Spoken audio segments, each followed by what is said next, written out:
السلام عليكم ورحمة الله وبركاته. اللهم صل وسلم وبارك على سيدنا محمد وعلى آله وصحبه وسلم.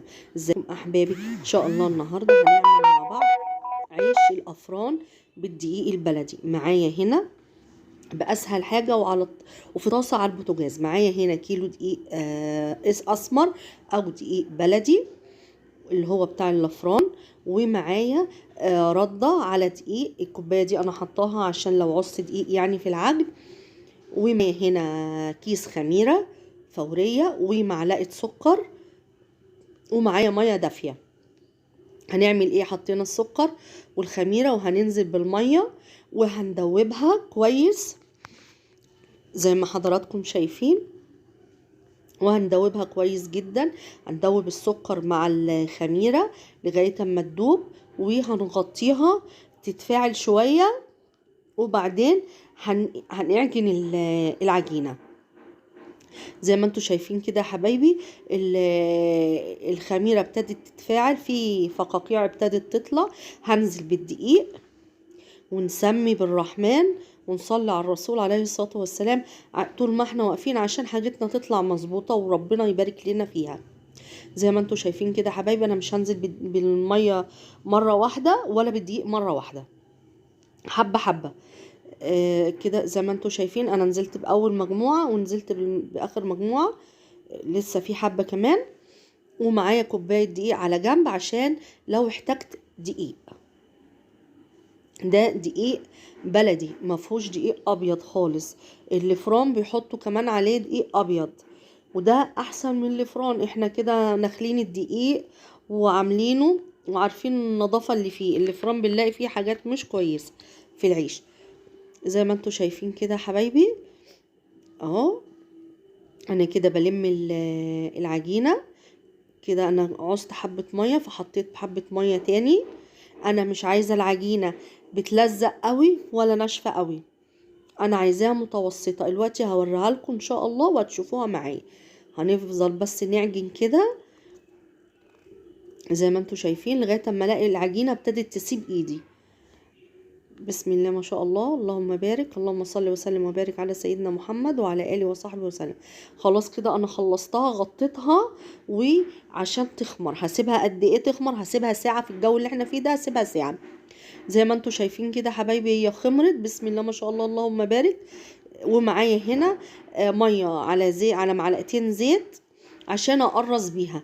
زي ما انتوا شايفين كده حبايبي العجينه بسم الله ما شاء الله، اللهم بارك، في منتهى الجمال. ان شاء الله هتمشي على الخطوات دي مظبوط، هتعملي احلى عيش في الفرن.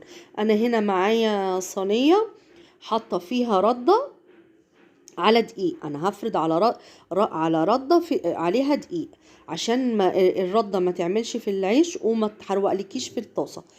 زي ما انتوا شايفين كده حبايبي انا هقرص وهسيبه يرتاح تاني. اهم حاجه يتغطى عشان ما يقشفش من على الوش، يعمل ينشف يعني. وهنبتدي باول تقريصه احنا ابتدينا بيها، يعني باول لقمه عيش احنا ابتدينا بيها قرصناها، هنبتدي بيها في الخبيز. زي ما انتوا شايفين كده يا حبايبي انا قرصت الكميه كلها اهيت في الصينيه. الرده اهي اللي احنا فردين، اللي احنا حاطين عليها رصين عليها العيش. زي ما انتوا شايفين كده يا حبايبي هنبتدي بقى ايه، نغطيها عشان ترتاح لمدة 10 دقايق كده بالكتير قوي، يعني 10 دقايق ربع ساعة. اللهم صل وسلم وبارك على سيدنا محمد وعلى آله وصحبه وسلم. سبحان الله وبحمده، سبحان الله العظيم، سبحان الله وبحمده، سبحان الله العظيم.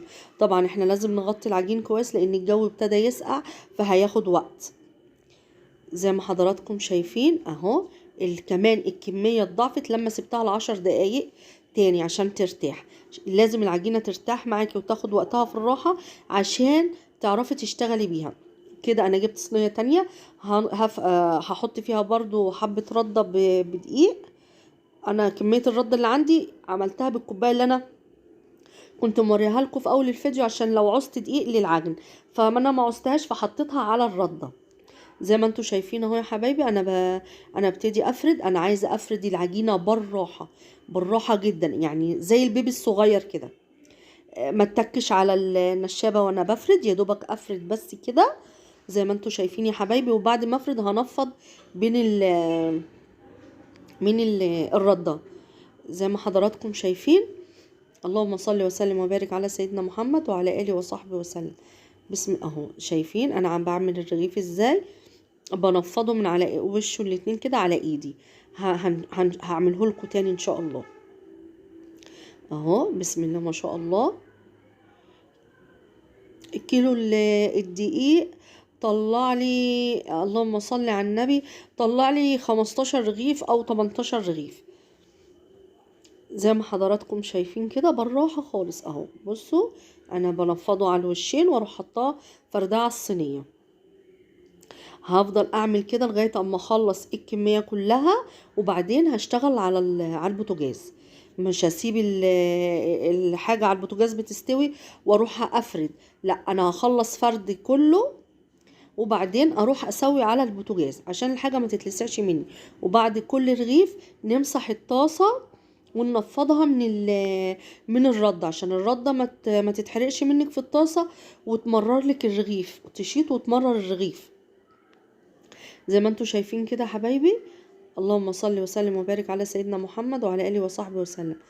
ان شاء الله الطريقه تعجبكم وتجربوها وتقولوا لي تعليقاتكم وتقولوا لي رايكم في التعليقات الحلوه بتاعتكم. وما تنسوناش من اللايك والشير والاشتراك وتفعيل الجرس ليصلكم من قناتي كل جديد فضلا وليس امرا احبابي. زي ما انتوا شايفين كده يا حبايبي خلاص احنا كده. انا شلت كمان اللي انا مقرصاه في الصينيه عشان افرد عليها العيش اللي انا بفرده اهو. احنا خلصنا كده الكميه كلها. هبتدي بقى اشتغل على البوتاجاز زي ما انتوا شايفين، بس هنغطي برضه العيش ده اللي احنا فردناه عشان وشه ما ينشفش. انا معايا الطاسه اهي على البوتاجاز، انا حطيت الرغيف نفضته وحطيته في صينيه او طبق مفتوح بدل المطرحه. انا ما عنديش مطرح، فعشان ايه يبقى مفروض اعرف احطه في الطاسه زي ما حضراتكم شايفين كده. هو ابتدى يقب بالراحه خالص. اول ما تبتدي تلاقيه بيشمع بالشكل ده من على الوش هتقلبيه بس بالراحه، يعني تسيسيه كده واحده واحده زي ما حضراتكم شايفين. هو يبتدي يقب معاكي واحده واحده عشان ما يتخرمش منك الرغيف ومش هيقب. زي ما حضراتكم شايفين كده وانتي بتفردي العيش افرديه بالراحه عشان ممكن صباعك ينزل العجينه يتخرم منك من غير ما تعرفي، من غير ما تشوفي. شايفين بسم الله ما شاء الله الرغيف قابب ازاي، بسم الله ما شاء الله. من غير ما تعرفي مش هيقب معاكي، لو اتخرم منك مش هيقب معاكي. وادي الرغيف التاني اهو شايفين بسم الله ما شاء الله. وادي الكميه كلها بعد ما خلصتها. طبعا انا مش هقف اعمل معاكم الكميه دي كلها، هتاخد وقت معايا. فانا عملت لكم صورت لكم رغيفين وبعدين كملت انا.